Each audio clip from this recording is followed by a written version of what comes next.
si Diane. Yan, yung first order ng ating first item and the last item. Okay, perfect din si Althea. Alright, ganun din si LV. Ayan, perfect siya. Okay. May mga nahuli pa mga sagot. So, ayan. So, yun, si Kang Jenica, perfect din ang gagaling naman. Okay, napakalaking star naman bigay ni Jonabel kasi proud, perfect siya. Alright, so ganun din si Mark Angangan at si Christine Alicuman. Wow, napakagaling. Ayan, si Myra. Ayan, si Cyril, Reina, okay, and others. Congratulations, Humes 11. Alright, so I'm so happy that you still remember our last topic. It means that you are now ready to for our next topic. But before we proceed to it, let us have a short break. De Luna, Present! Herrera, Present! Valera, Present! Handa ba tayo sa school year 2020? Present! Ngayong taon, ang edukasyon tuloy pa rin. Sa tulong ng DepEd, mga guro at mga magulang, ang handang isip, handa bukas. Tuloy-tuloy ang pag-aaral. May mga Already 3:23 in the afternoon, and ayan, you're still listening to INHS SHS Campus Radio 97 MHz. Alright, so this is still the live learning episode for the Philippine Politics and Governance subject. Alright, so our topic for this afternoon is all about the civil society and the social movements. Alright, so after listening to this learning episode, you should be able to explain the concept, role, and contributions of civil society, societies, and social movements to Philippine democracy. Alright, so are you now ready? Alright, so I think ready na ang ating 102 yan, live viewers sa ating Facebook, and of course ating mga active listeners yan sa kanilang mga bahay through their radio. Alright, so with that, please fasten your seatbelt as we will now taking the world of politics and governance.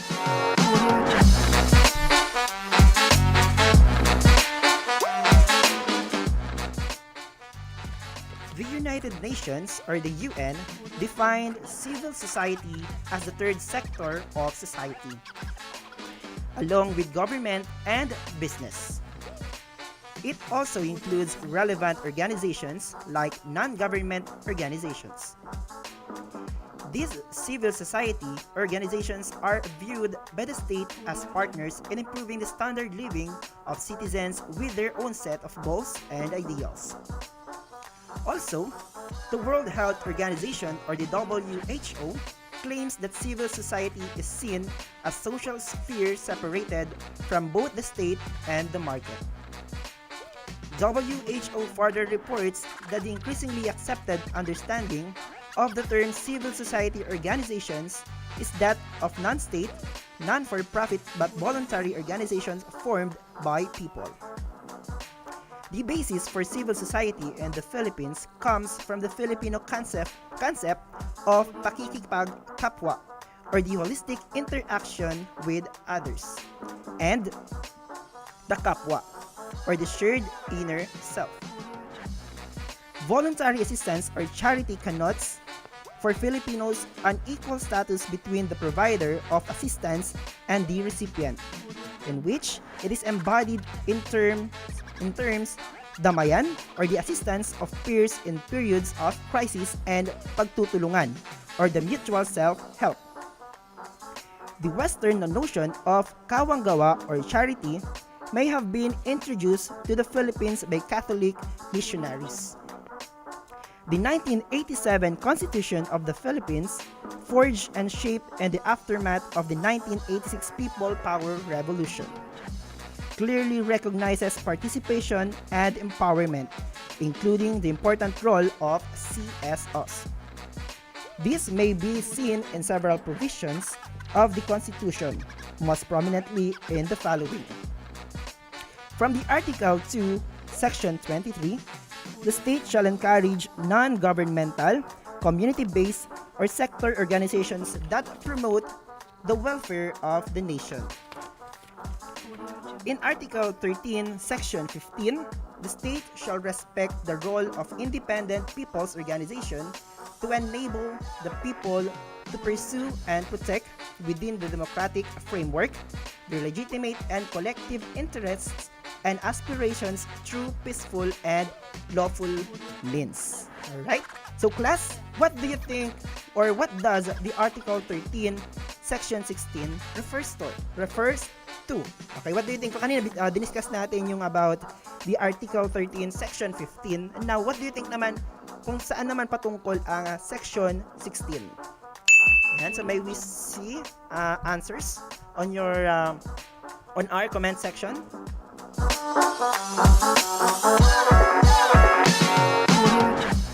Okay, I repeat, what does Article 13, Section 16 refers to? Siyempre ito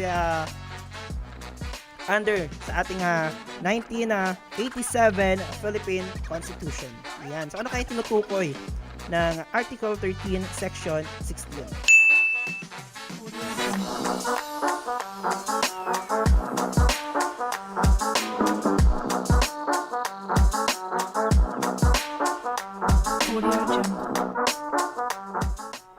Ayan, so sabi ni Althea, according to Article 13, Section 16, the right of the people and their organizations to effective and reasonable participation at all levels of social, political, and economic decision-making shall not be abridged. Ayan, ang galing naman. Okay, so tingnan natin yan. Siyempre, parehas din yan. Okay, so tingnan natin yung sagot naman ni Dayan. It is the right of the people and their organizations to effective and reasonable participation at all levels of social, political, and economic decision-making shall not be abridged. Ayan, siyempre, same lang din naman natin ang content ng ating Article 13, Section 16. Alright, so ayan nga. So sabi nga dito, yung natulad na binasa natin, it is the right of the people and their organizations to effective and reasonable participation at all levels of social, political, and economic decision-making shall not be abridged. Alright? Ang gagaling naman. Ayan, so nakakita pa tayo ng sagot ng ibang ating students. Ayan. Keep on commenting your answers on our comment section. Ayan. So you are all appreciated. Napakahusay. Alright, so let's continue. Alright, so according to Tocqueville, yan, civil society plays a role as a key player in the decentralization of governance and democratic governance. This activity not only to society, but the country also is based on the institutions of democracy and the process on the country. Civil society is seen as supporting structure in terms of democratizing the country. And according to Robert Putnam, that the role of civil society is closely related to social capital, that is through norms and networks to enhance the quality of life, and which both can build trust and reciprocity in achieving goals with actions collective. Furthermore, according to Cox, the civil society is seen as an arena to fight for and construct an alternative mode of democracy in accordance with the needs of particular social classes. The relationship between civil society and democracy, the more complex when civil society functioning as a giver of influence on institutions and governance at the country level, where decentralized power, resources, and local authorities or institutions, non-state, deliberated to dominate politics. Civil society does have a role in making a change in the country, especially in democracy. The movement was undertaken by the civil society generally to establish a democracy by way of making the transition to democracy, the consolidation of democracy. This looks at the characteristics of a civil society can contribute to the political situation in a country. For example, monitor the government, negotiate in shaping the new constitution, and so on. Democracy gives its own strengths to the development of civil society in a country and provide the consequences that is an arena of power, inequality, camps, conflict, and cooperation among competing identities and interests. Alright, so are you still with me, dear learners? Alright, so can you send any emoji on our comment section and let us see? Ayan, habang tumatagal, parang paunti tayo ng paunti ng viewers. Ayan, paki-share po ang ating live para po mabasa ng ating mga friends, ng ating mga classmates. Ayan, pasa ng emojis. Ayan, gising na gising pa si Ira. Ayan, may pa-heart-heart. Yun si Hermeline with like. Ayan, si Althea na parang kinikilig. Ayan, si Birstein with footlong ba yan? Ayan, si Mona Lika. Ayan, Mary Carr, Diane, Johanna, Bea, AJ. Alright, and others. Ayan. So, ibig sabihin, gising na gising pa ang ating mga students kahit alas 3 na ng hapon. Okay, so amazing. I can still feel your presence. So before we take a short break, please answer this question and send your answer to this number.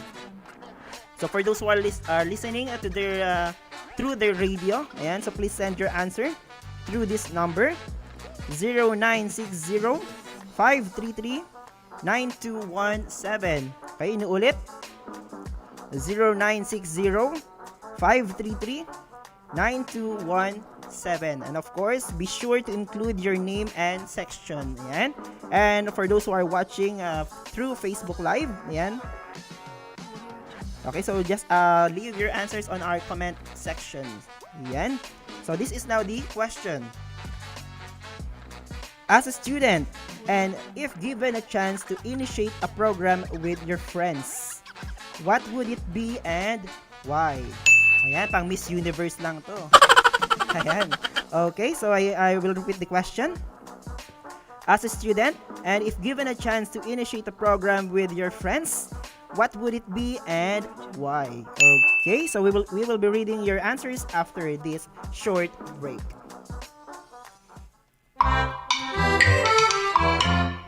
Jose, bakit di ka pa nakikinig? Oras na ng klase ninyo sa radyo Hindi naman po ako nakikita ni teacher Huwag magpabaya sa pag-aaral. Ang pagsisikap ay daan sa pag-unlad. Isang paalala mula sa DepEd Region 2 at ng himpilang ito.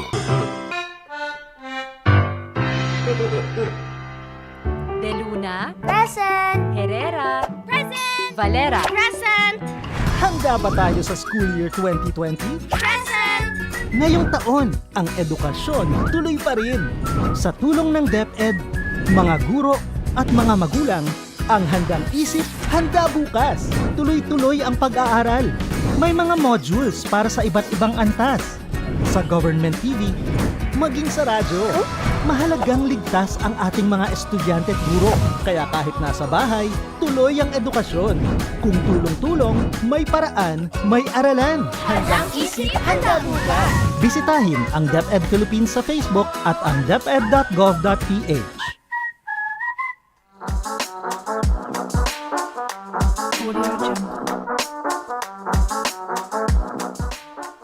Alright, and we're back. Alright, and you are still listening to INHS SHS Campus Radio 97 MHz. Ayan, so it is great na, ayan. So may comment si Jeric na baliktad daw yung number na nailagay. So sige. Okay, so dictate ko ulit yung number natin. Okay.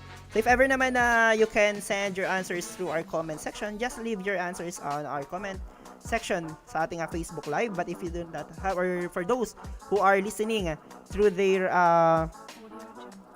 radio, ayan, so please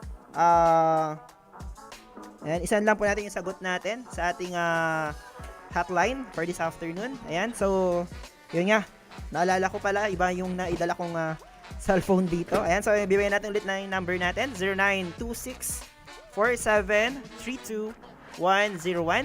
Ayan, so inulit po, 0926-4732-101. Ayan, para sa hindi naman nakakuha or hindi natandaan yung ating question before the break. Okay, so this was the question. This is the question. As a student, and if given a chance to initiate a program with your friends, what would it be and why? Ayan, so if ever nakaisip ko ng program, especially ngayong pandemic, syempre kailangan natin ng pagtutulungan sa bawat isa tulad ng dinidiscuss natin.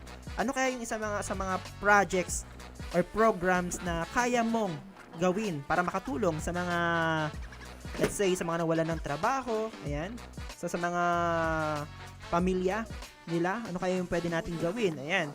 So, another example, syempre sa mga, tawag dito, sa ating batang lansangan, ayan, ano yung mga pwede ninyong gawin na tulong para sa kanila. Okay, so nakakita na ako ng sagot dito. Asan na yun? Ang bilis kasi na tumaas ng ating mga sagot. Ayan. So sabi ni Apple Faith, work with the team. Okay, knowing how to work well with a team is an essential skill for any career. Being a student, organization teaches you how to do this by putting you in situations where you are required to take advice from others as well as give your own. Alright? So I think ang tinutukoy ni Apple Fit, of course, yung cooperation. Yan, syempre para sa kanilang working, syempre with her friends. And syempre, parang sinasabi to is learning through experience, syempre. Okay, napaka-husay naman ng sagot niya.